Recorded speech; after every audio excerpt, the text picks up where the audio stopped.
How's it going, everyone? Today I'm going to teach you how to tie my copper and wine Chironomid. That hook's a little bit awkward in the vise. And the first thing you'll need is, like that I have in the vise, is a Daiichi 1760 in a size 12. And the beads that I have on the hook are, or the bead, I guess, but beads are the Canadian Llama Company half two-tone half tungsten beads, and I have a white and a Chironomid brown. The white represents the gills.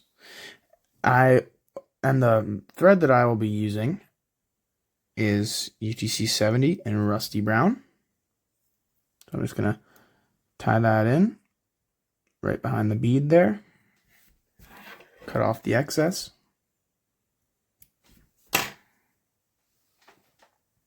The wire that I'll be using is small wine wire. Red wire also looks good. I'm just going to tie that all the way back. The next material I will need is some medium copper UTC hollow tinsel. So I'm just grabbing some of that off the spool real quick.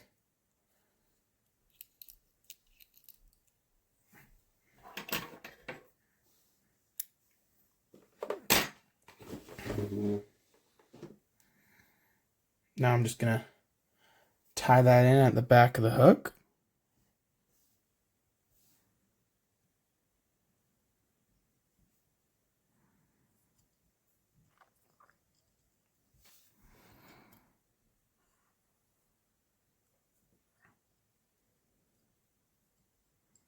I'm just going to even out my taper now.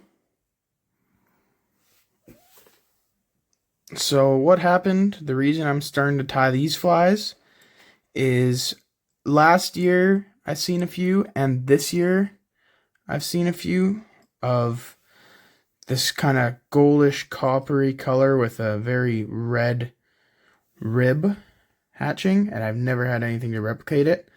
The closest thing I had this year was my burnt Chironomid, and I got one hit on it, but that was it. And once you're happy with your taper, you're going to grab your tinsel and wrap it up the hook in touching spirals.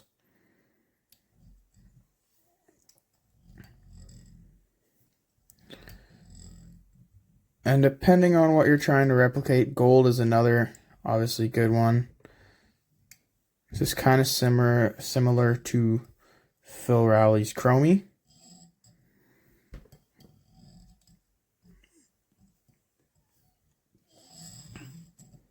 I already tied one of these on video, but the problem was that my wire wasn't done up the best and actually came undone.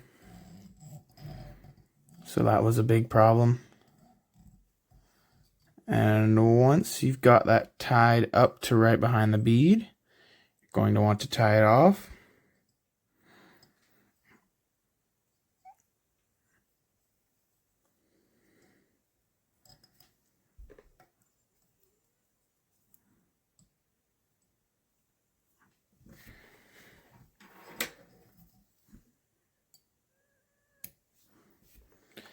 Next thing you're going to do is you're going to take your small wine wire and wrap it up the hook.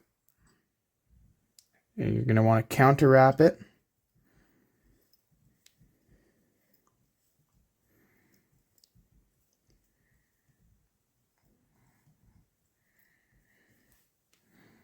And then just make sure that it's tied in really good.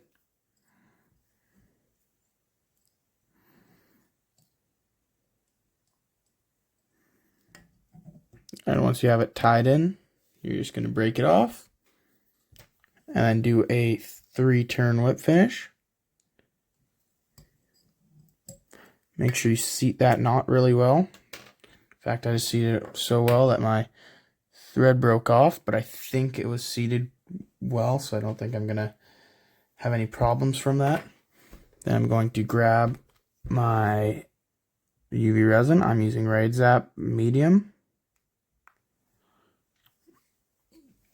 And you're just going to spread that out with your bodkin.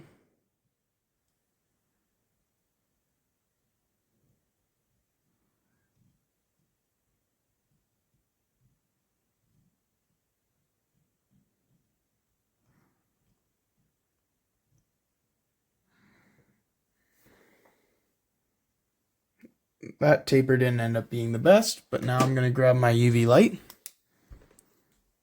just to solidify that UV resin there.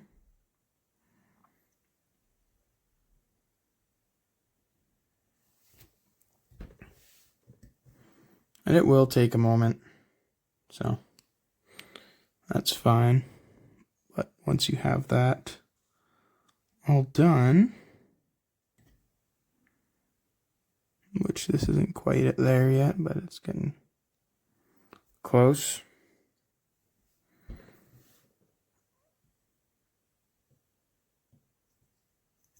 That is your fly. Tight lines, everyone.